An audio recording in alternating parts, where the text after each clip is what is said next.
മുസ്ലിം ലീഗിന്റെ ചൂരമല ദുരിതബാധിതർക്കായുള്ള ഭവന പദ്ധതി അതിവേഗത്തിൽ പൂർത്തിയാക്കുമെന്ന് യൂത്ത് ലീഗ് ജില്ലാ പ്രസിഡന്റ് MP നവാസ്. എപ്പോഴാണ് വീടുകൾ ഗുണഭോക്താക്കൾക്ക് കൈമാറാൻ കഴിയുക?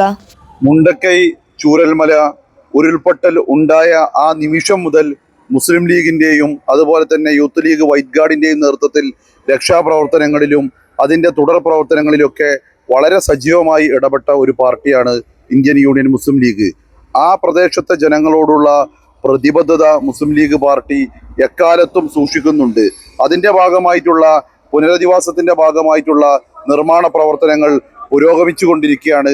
ആദ്യഘട്ടത്തിലുള്ള 50 വീടുകളുടെ ഉദ്ഘാടനം ഫെബ്രുവരി അവസാനത്തിൽ അത് നടത്താൻ വേണ്ടി നിശ്ചയിച്ചതായി സംസ്ഥാന കമ്മിറ്റി തന്നെ മാധ്യമങ്ങളിലൂടെ അറിയിച്ചിട്ടുണ്ട്. അതിൻ്റെ പ്രവർത്തനങ്ങളുമായി മുസ്ലിം ലീഗിൻ്റെ സംസ്ഥാന കമ്മിറ്റിയും അതിനുവേണ്ടി ചുമതലപ്പെടുത്തിയിട്ടുള്ള ഏകോപന സമിതിയും ഉൾപ്പെടെയുള്ളവർ മുന്നോട്ട് പോകും. അതിലൊന്നും യാതൊരു വിധത്തിലുള്ള തടസ്സങ്ങളില്ലാതെ വിവാദങ്ങൾക്ക് സമയം കളയാതെ അവരുടെ പുനരധിവാസ പ്രവർത്തനങ്ങളുമായിട്ടാണ് മുസ്ലിം ലീഗ് മുന്നോട്ട് പോയിക്കൊണ്ടിരിക്കുന്നത്.